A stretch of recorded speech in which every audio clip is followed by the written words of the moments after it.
नमस्ते साथी। देखिए, जो भी होता है दुख या सुख चलते ही रहता है।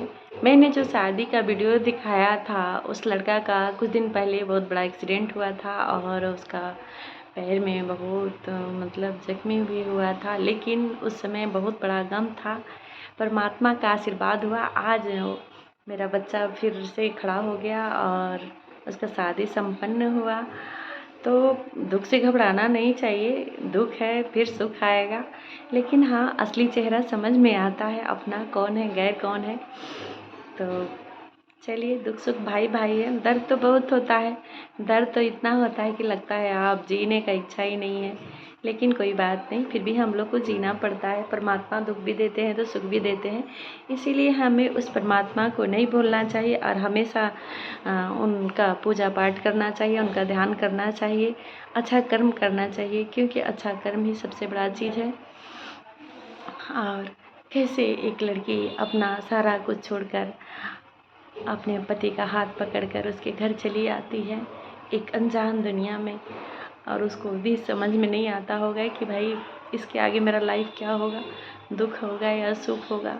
अनेक प्रकार का टेंशन झेलना पड़ता है लड़कियों लोग को, और खासकर लड़की अपना घर छोड़कर आती है, अपने माँ बाप को छोड़ के आती है, पूरा सखी सहेली सबको छोड़ के आती है। और इधर का क्या रीत है, ससुराल का क्या व्यवहार है, ये तो उसको पता नहीं होता है।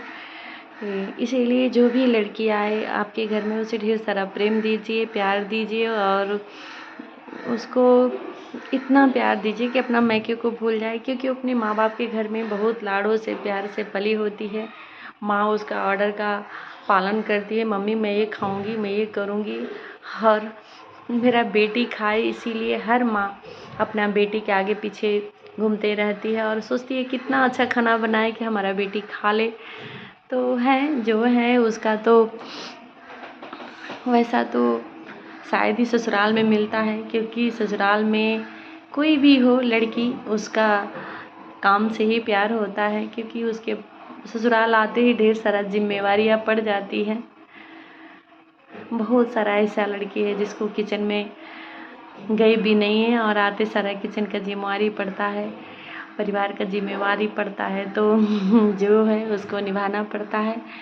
तो मैं सभी लोग से यही कहूँगी, माएँ लोग से, कि किसी का भी बेटी आती है तो भर भर कर प्यार दीजिए, कि बेटी को ये नहीं लगे कि हम गैर के घर में आए हैं, उसको ये लगे कि नहीं ये तो मेरा मायके ही है।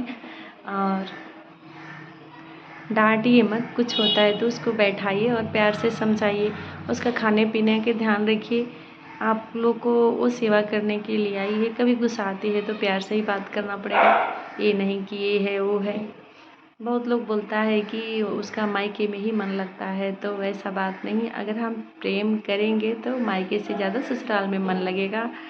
और हम लोग को जो भी लड़की आती है उसका माँ बाप बनना चाहिए, उसका भाई बहन बनना चाहिए। और फिर देखिए वो लड़की भी आप लोग का बेटी, आप लोग का बहन, आप लोग का प्रेमिका बन सकती है। ऐसा नहीं है कि वो किसी से नफरत करेगी।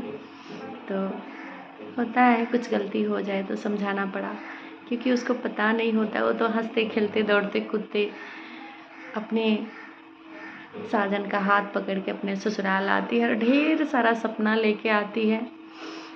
बहुत सारा सपना देखती है, जब से शादी तय होता है तब से। तो जो भी है हमारे दीदी बहनी और माताएं, उन लोग का ध्यान रखिए और उन लोग अच्छा से रखिए, क्योंकि बेटी और बहू हमारे घर का लक्ष्मी होती है।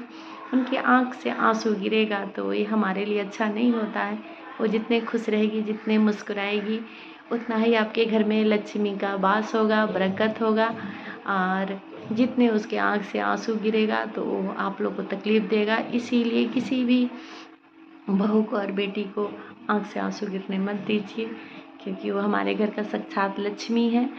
और ऑर्डर मत दीजिए, प्यार से बोलिए बेटा ये करना है और मिल के काम करना है। ये नहीं कि बहू आई तो सब छोड़ दिए, जाओ बहू तुम करो। अरे बहू है, आपका घर का लक्ष्मी है, आप नौकरानी नहीं लेकर आए हैं।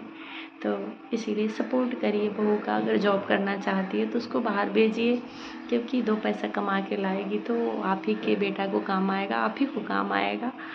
तो वो किसी को देगी नहीं, क्योंकि वो तो हमारे घर का है, इसीलिए बहू से ढेर सारा प्रेम करना चाहिए और एकदम फूल के जैसा रखना चाहिए उसकी। अब हमें ऐसा करना चाहिए कि उसके चेहरे पे हमेशा स्माइल रहे। मुझसे कोई गलती हो तो माफ़ करिएगा।